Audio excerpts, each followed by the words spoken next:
My name is Robert Levine. I'm a journalist, the former executive editor of Billboard magazine, and I just wrote a book called Free Ride: How the Internet is Destroying the Culture Business and How the Culture Business Could Fight Back. When people talk about remixes, I think that I'm going to be very unpopular for saying this. I think there's a tendency to exaggerate the importance of the remix.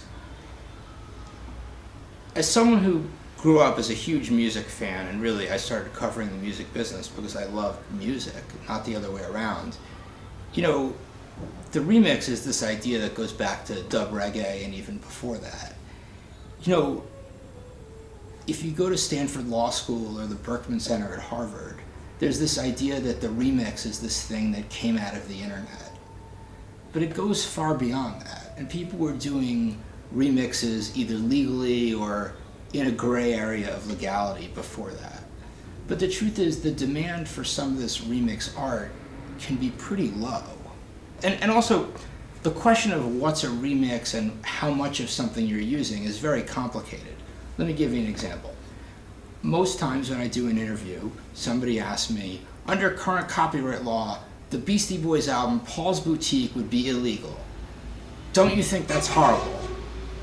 And my answer is, yeah, I think that's horrible. Paul's Boutique is a great creative work and I think it should be legal. And the next question is often, shouldn't we make all remixing legal? And I say, okay, what about some of those Puff Daddy songs where he's basically taking an existing song and shouting over it? Don't you think the original artist deserves some money? And the answer almost always is, well, yeah, of course. All Puff Daddy does is yell. And that's why it's very hard to make a law, because what you want is, if the Beastie Boys are using very small sections of songs in a way that puts them in a totally new context and puts them in a brilliant new creative work, most people would say that should be legal.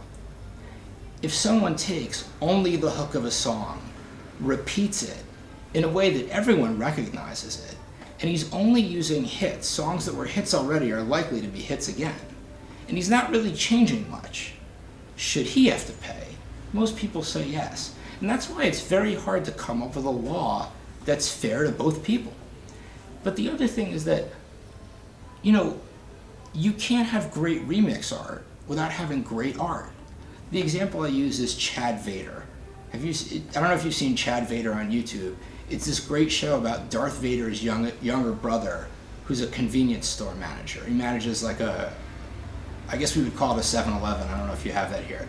He basically runs around the convenience store terrorizing people using like the force choking when they're late for their work.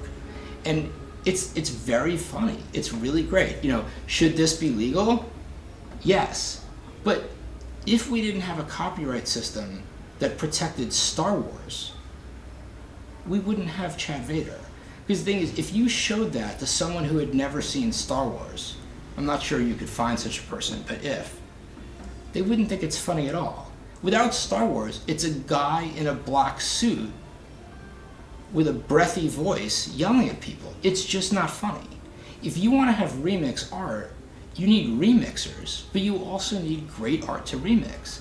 And I think that one of the things people forget is like, if you don't have great art to remix, what do you have? And the other thing that's interesting is a lot of the things that get remixed the most are iconic, important stuff, not sort of marginal culture.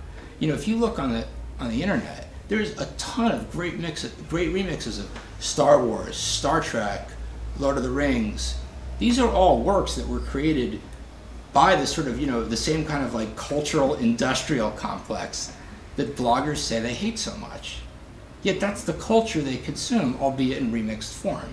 If you didn't have the kind of financing and the kind of copyright, the kind of regulatory system that made it possible to make big Star Wars and Star Trek movies, what would you be remixing?